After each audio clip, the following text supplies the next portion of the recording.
expectations from all of you who are here. I understand that this is just a few days that you have been inducted into the system, and the next 2 years probably is 1 year or 2 years? 2 years. 3 years. 2 years. 2 years. Is going to be very important for you to really understand what is in store on the other side of the fence for you.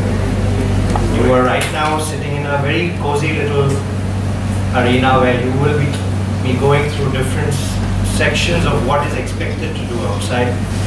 But I will share a few experiences from my lifetime which are very different. So things on this side are very different, and there what is expected of you is completely different.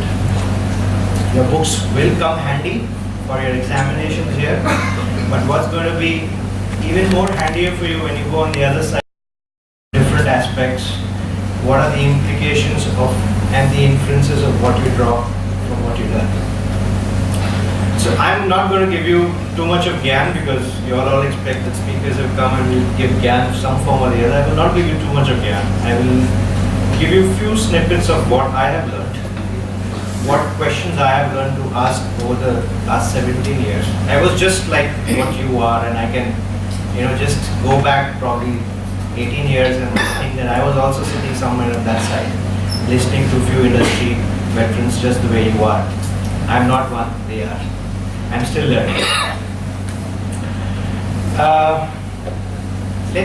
And probably I will end the session with a small game for all of you to get back into a thinking pattern and correlate to what I'm saying. So just listen through what I have to say, and then go back, and when I play the video, try and analyze what I said vis-a-vis what exactly you would have to do in the future. The most important thing that you really need to do when you cross the fence and get into a working life, become a manager, and you become a manager in the pursuit to become a leader, is ask the right questions first to yourself and then to the other side, or to the people that you work with. So try asking questions in the form as to what are the causes or what are the reasons you would like to handle. I'm not going to give you any presentation. I'll be happy to send you all these notes should you want to refer it at a later point of time. Why are we on targets or why are we off targets? What are we fighting against? And how are we addressing this? Very simple, 4 basic questions. Who, how, what, and when. And this happens for us in all parameters of our life. It's not necessary you have to put this in force only in your working career, but it works for us all across. So these 4 questions are something that you should primarily remember. The other thing that you should, I would like to rather put focus or emphasis on is, all of you know what an ostrich is? Yes, sir. So what does an ostrich do? Anybody? Run, fine. What is the most peculiar feature about an ostrich? One by one, I can't get what you want to say. So you used to kill whom you gave birth. Okay. What else? Can't fly. Okay, an ostrich generally keeps his head under the ground. Correct? And when he puts his head up, it goes so far high that he doesn't really realize what's happening around him. So don't get into that mode. Generally, my experiences are the best of the best industry veterans. Sometimes or the other get into the mode of an ostrich. The majority of their times the head is under the ground. They don't know what's happening around them. And even when it comes out, they still don't know what's happening around them. And then it's disaster. Then it's termed as not being the right manager, or then it's termed as not being the right leader. So that's a very important principle that I have learned the hard way. Probably I can put it across that way. Is something that you need to remember. Another point of view is that when you go out into the market and when I say the market, it's your work life. You're supposed to be managers, you're supposed to create business plans, you're supposed to take decisions, you're supposed to run an organization for somebody and make it run profitable. So what would you primarily do? When you're currently making a business plan as well, or would you, and when you will be making the business plan going forward in the next 2 years for some form or the other under some project or the other. Primarily organizations or people look at financials, they look at operations. Then they'll put a little bit of twist here and there of governance to come in. And then you will look at how technology can help. Majority of the times these four things put together, you are 80% set to take a decision to go or not to go. And then you say, okay, I go with the decision. Now whether your decision is right or wrong will be analyzed at a later point of time.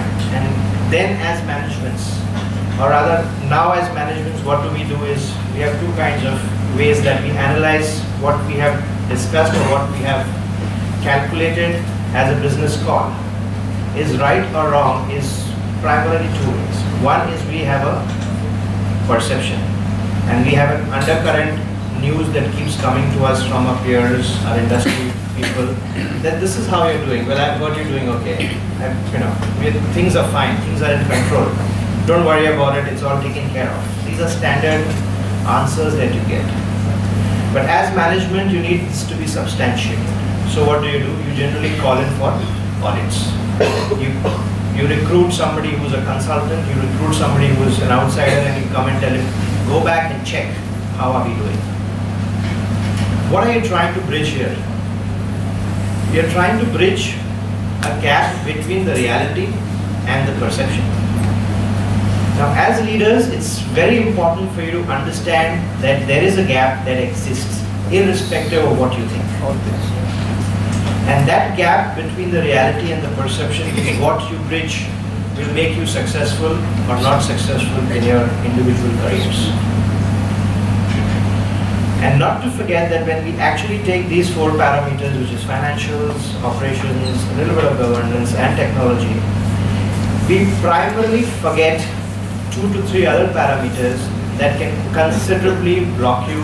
And Colonel will really appreciate the fact where he comes from the armed forces. This is primarily an armed forces kind of a mechanism.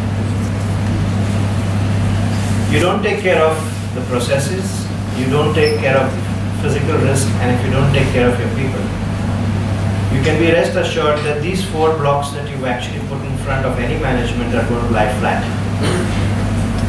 Believe it or not, that's what it is. Because your key assets going forward are going to be your people. People are going to misuse your processes. They will use the infrastructure, when I say physical, that's the infrastructure that is given to them, against it.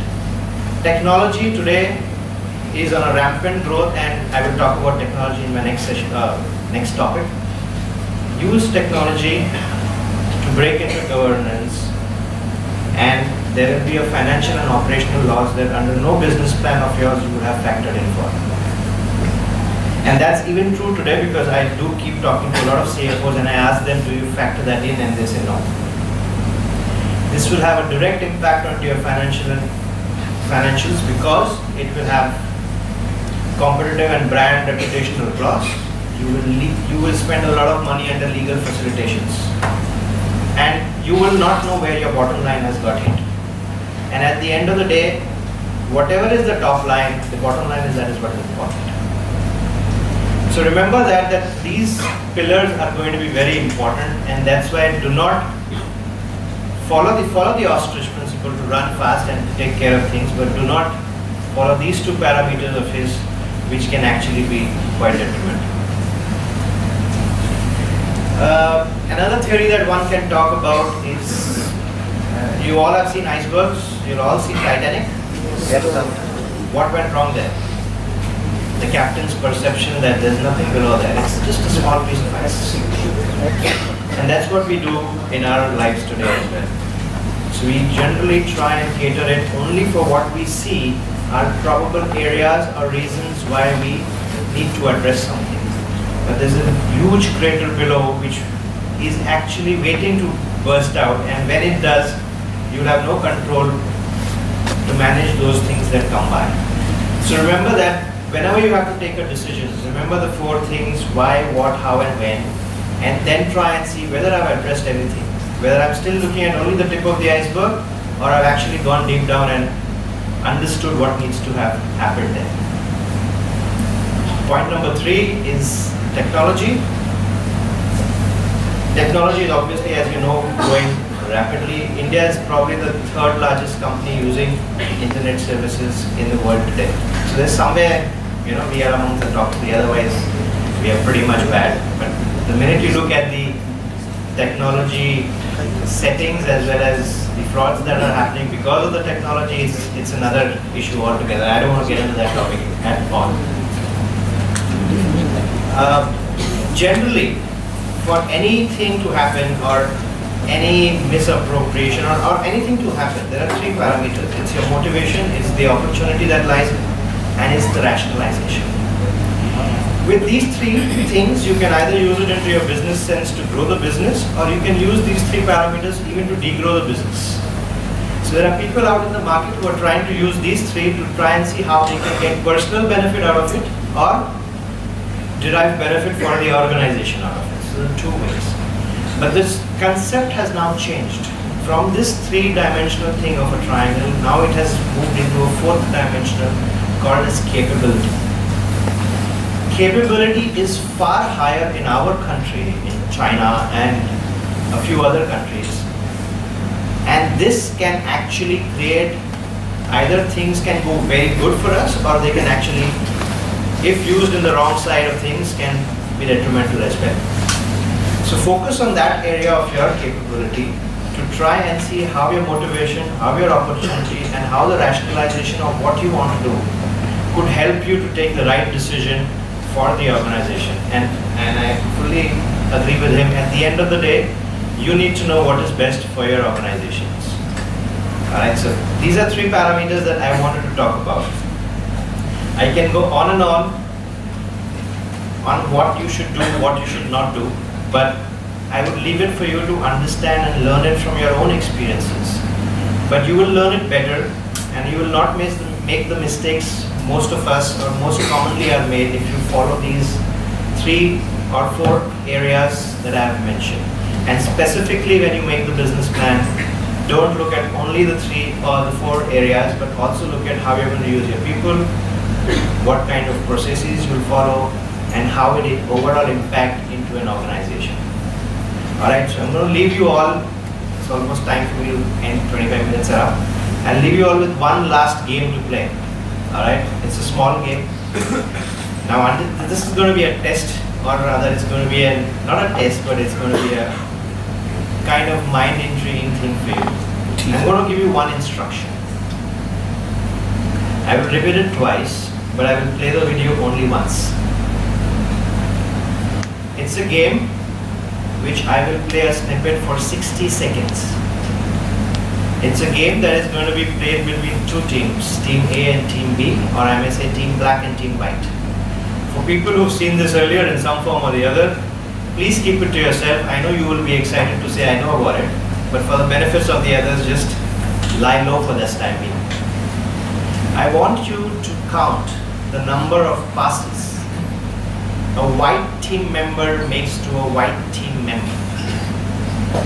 It's a game of handball, and I want you to count the number of passes a white team member makes to a white team member. Concentrate. You have only 60 seconds. I will not play it again. Alright?